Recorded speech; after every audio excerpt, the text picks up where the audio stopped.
يعطيكم العافية. اليوم رح نحضر معكم حلائم علي بطريقة كتير سهلة وسريعة، ورح أعرض لكم طريقة العمل.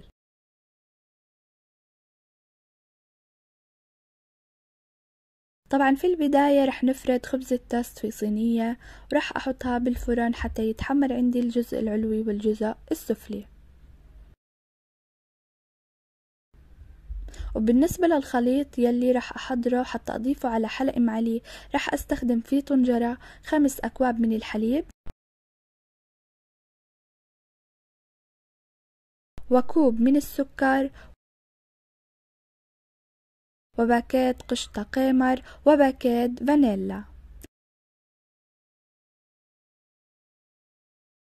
وبعد ما ضفت كل هاي المكونات رح أحركهم على البارد قبل ما أرفعهم على النار. وبعد ما حركتهم كتير كويس رح أحطهم على النار مع التقليب بشكل مستمر. وبعد ما يغلى عندي الخليط يلي عملته رح أطفي النار عليه.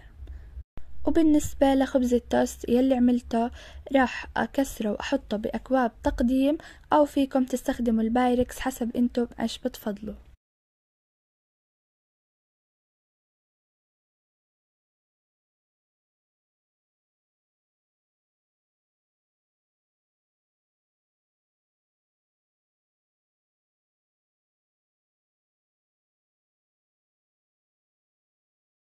وبالنسبة للمطيبات يلي راح استخدمها، انا استخدمت عندي جوز القلب وزبيب اسود، واستخدمت اللوز والفستق الحلبي. طبعا هاي المكسرات حسب الرغبة، ايش انتو بتحبوا ايش بتفضلوا، فيكم مكسرات تانية تزيدوها، فيكم تنقصوا حسب ايش الموجود عندكم طبعا.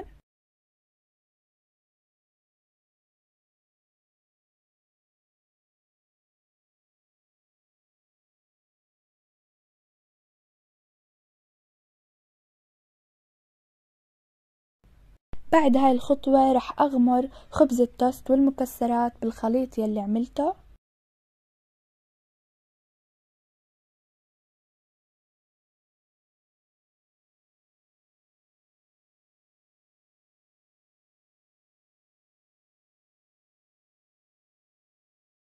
وهون رح نرش نصف ملعقة كبيرة من القرفة على الحلا.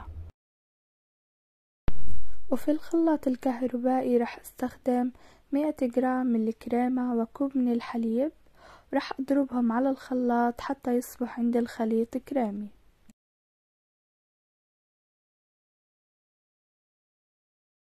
رح اضيفه على الخليط يلي عملناه، ورح امد الكريمة كتير شكل كويس، ورح ارش شوي من السكر الناعم حتى يعطيها منظر كتير حلو.